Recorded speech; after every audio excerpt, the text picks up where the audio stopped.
Alors maintenant, une question beaucoup plus longue de l'ETEC Nigos Zaboska. Bonsoir Monsieur Asselineau, vous qui aimez le Japon, avez-vous eu l'occasion d'en pratiquer un des arts tels que l'aïkido ou d'autres? Ensuite, sur quel plan diplomatique entendriez-vous des partenariats avec ce pays? Et enfin, les Japonais apprécient-ils la France et les Français? Alors, arts martiaux, je me suis intéressé aux arts martiaux, au tir à l'arc notamment, mais pas de là à en faire de la pratique, hein. Donc ça, la réponse est à la fois oui et non. De même que je me suis intéressé, bien sûr, à la littérature japonaise, au cinéma japonais, aux arts et à l'architecture. Enfin, c'est une civilisation en soi, le Japon. Là, une coopération. Il se trouve que peut-être que je vais faire une généralité. Mais assez souvent, en tout cas c'était vrai jusqu'il y a une trentaine d'années, les Français étaient spontanément plus attirés, semble-t-il, par la Chine que par le Japon. On avait le sentiment qu'il y avait... C'est d'ailleurs, il y avait, je me rappelle quand j'ai vécu au Japon dans les années 81, il y avait une espèce d'aphorisme comme ça que se répétaient les Français expatriés au Japon qui disaient, il y en a qui disaient la France, enfin la Chine, c'est la France de l'Asie, et le Japon, c'est l'Allemagne de l'Asie. Il y a des gens qui comparaient Chine et France d'un côté, Japon et Allemagne de l'autre. C'est pas tout à fait faux. Ce sont des pays qui, je vais pas broder sur longtemps, mais d'abord l'Allemagne et le Japon malheureusement ont été alliés pendant la Seconde Guerre mondiale. Mais il y a un petit peu chez les Allemands comme chez les Japonais un goût pour l'ordre, pour comment dirais-je, la discipline. Parfois un côté un petit peu peut-être ce goût pour l'ordre, pour la discipline, pour le respect des procédures, etc., se fait parfois peut-être au détriment de la fantaisie, de l'humour, d'une certaine légèreté. On dit en général que la cuisine française et la cuisine chinoise sont les deux meilleures cuisines du monde. On prête aux Chinois comme aux Français un goût assez immodéré pour la boisson, enfin, la boisson alcoolisée, ou bien également pour l'indiscipline, pour la porte de derrière, comme on dit en Chine. Bon, faut pas pousser le bouchon trop loin. Moi, j'ai vécu au Japon. C'est un pays que j'aime énormément, comme beaucoup de pays du monde d'ailleurs, mais celui-là, je le connais quand même plus particulièrement pour y avoir vécu, y être allé plusieurs fois, une fois vécu 2 mois, une autre fois 1 an et demi, pour avoir pratiqué la langue pendant 1 an et demi. Donc, moi, je ne suis évidemment que favorable à développer des coopérations franco-japonaises. Je pense que d'abord, la première chose qu'il faudrait faire, c'est développer les échanges d'étudiants. Moi, j'avais dit pendant la campagne présidentielle, je ne veux pas qu'on se limite à, vous savez, les fameux, le programme Erasmus dont on nous dit grand bien. Moi, je trouve ça très bien que des étudiants aillent à l'étranger, mais ils peuvent aussi aller dans des pays extra-européens, et notamment au Japon, mais aussi bien en Corée, en Chine, de façon générale en Asie, puisque l'Asie est quand même, c'est en Asie de l'Est, en Asie orientale, et en Asie du Sud qu'est en train de basculer le barycentre économique, intellectuel, scientifique du monde.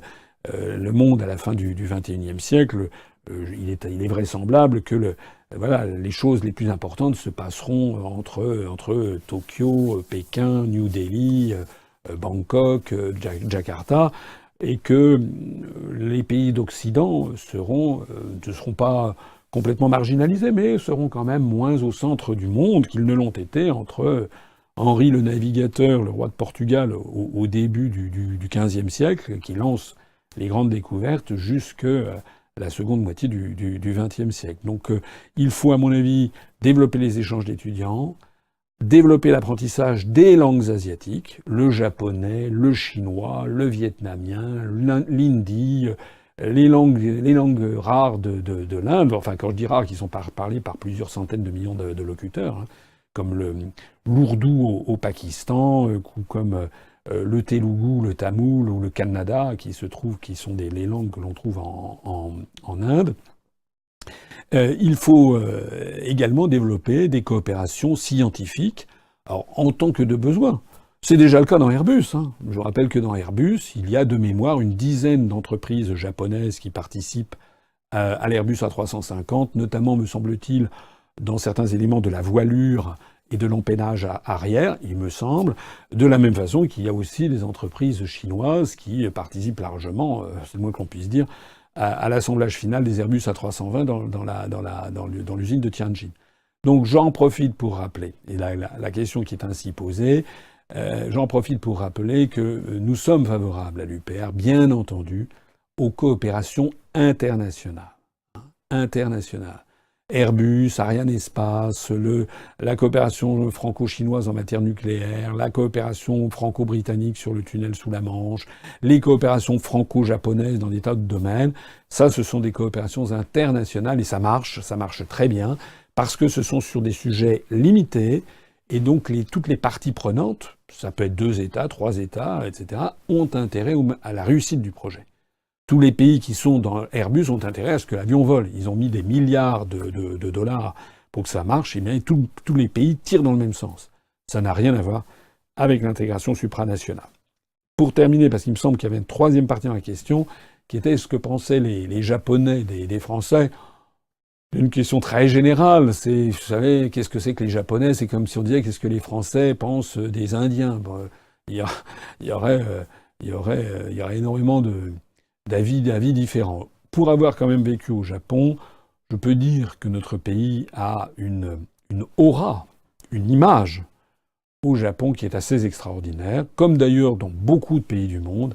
En règle générale, dans beaucoup de pays du monde, malheureusement, ça a tendance à diminuer. La France avait une image extraordinaire. Le pays des droits de l'homme, le pays de la Révolution française, le pays de la liberté, le pays du bon goût, le pays de la bonne cuisine, le pays des produits de luxe, le pays des femmes élégantes, le pays des bons vins, des bons parfums, etc., etc., le pays de l'indépendance nationale magnifiée par Charles de Gaulle, le pays également avec un cinéma très apprécié. Je me rappelle lorsque je vivais au Japon, lorsque j'étais coopérant à l'ambassade de France à Tokyo, dans les services commerciaux, à Tameike, pour ceux qui connaissent, il y avait à l'époque, partout, toutes les publicités avaient des portraits d'Alain Delon ou de Catherine Deneuve, qui étaient extrêmement populaires au Japon. Je crois qu'il y a globalement une grosse cote d'amour, de façon globale, chez les Japonais.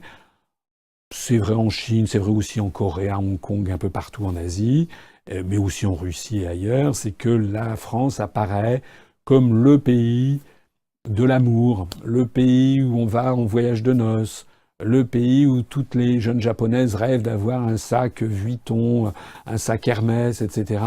C'est le pays de la mode, de la culture, c'est ainsi perçu. Ce sont un peu des poncifs, mais c'est comme ça que c'est perçu. En revanche, la France n'est pas perçue comme un pays très développé du point de vue industriel. Là, les Japonais rêveront davantage soit aux États-Unis d'Amérique en matière informatique, par exemple, soit à l'Allemagne, par exemple, pour ce genre de produits.